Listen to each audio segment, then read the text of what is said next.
So in this video, it's going to be called Graphene Masterclass, where I go through the two major types of creating graphene, which is bottom up, that's building it atom by atom, and top down, which is taking a piece of graphite and breaking it apart layer by layer, exfoliating it, just like you might exfoliate your skin. And the bottom up method, that's a decade away. It's going to be a while before we have these perfect, large, pristine sheets of graphene. But the top down method, where you break apart graphite, that's already kicking into production. And even though it creates these tiny little flakes that are microscopic, those flakes are super useful. And even if you add 1% of that graphene material to concrete or epoxies, things like that, it imparts the graphene qualities to that material. And even within that flake, there's different grades of flake, different sizes of flake, different numbers of flakes. So it's very much like steel, where you have stainless steel, you have wrought iron, etc. Well, and yeah, there's all sorts of different things that you can do with it. And I think in my experience, that's usually where they kind of say the hype is 10 years away. There's clearly a lot, if people don't know, a big part of the interest is around its possible energy density and how you can use it in those ways. And I guess I'm assuming that's how you came across or why you started researching it for your channel so much lately.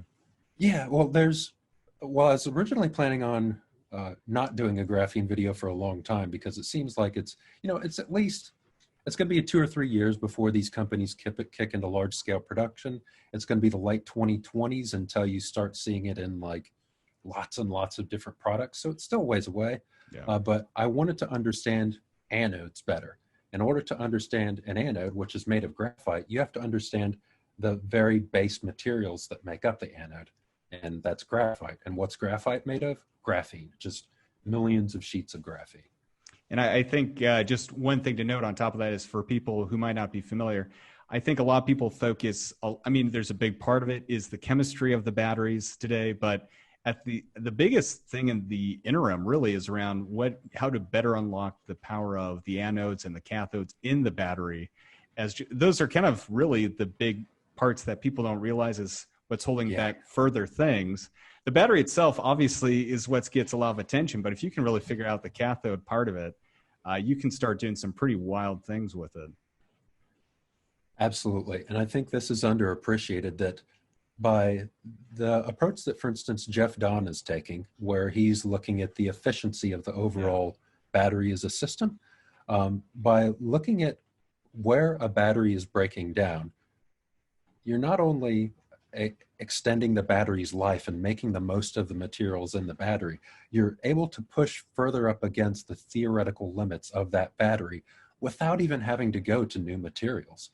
It's kind of like what we've done with silicon wafers and computer chips over the past 40 years. Everybody says, 5 years from now, we're going to have to switch to a different material, but we keep finding more and more ways to get more out of silicon. And I think the same is true with the version of lithium ion that we're using today. I think it still has a good 10 years. Oh, definitely. And I think really where this plays into is the idea that even with today's technology, the bigger thing usually is charging speeds. And like you were saying, how do you make that last over a longer time? And if you can, the best analogy I've always kind of used is like, imagine there's this great warehouse, maybe whether it's a party or there's a bunch of product inside that you're trying to get to take to your own company. But there's maybe a small, like, let's imagine it's 100,000 square feet. But the only door to get into it is like a normal door to go to like a restroom or just go inside of a house. It's not really convenient to pull a big semi up to get all sorts of stuff out much quicker. You're really trying to force a lot of current, a lot of product through this very small kind of venue.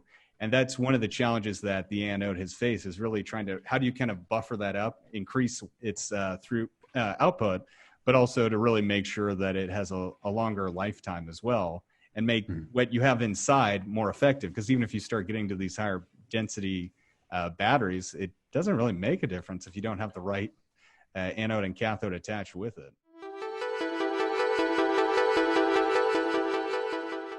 Thanks for joining us. Be sure to visit our website, connectingthegrid.com. There you can listen to our podcasts, contact us about sponsorship, or even be a guest on Grid Connections. While you're at it, if you found value in this show, we'd appreciate a positive rating on your favorite podcast or video streaming service. Or if you'd simply tell a friend about the show, that would help us out a lot too. Thank you again, and I look forward to us learning more together soon.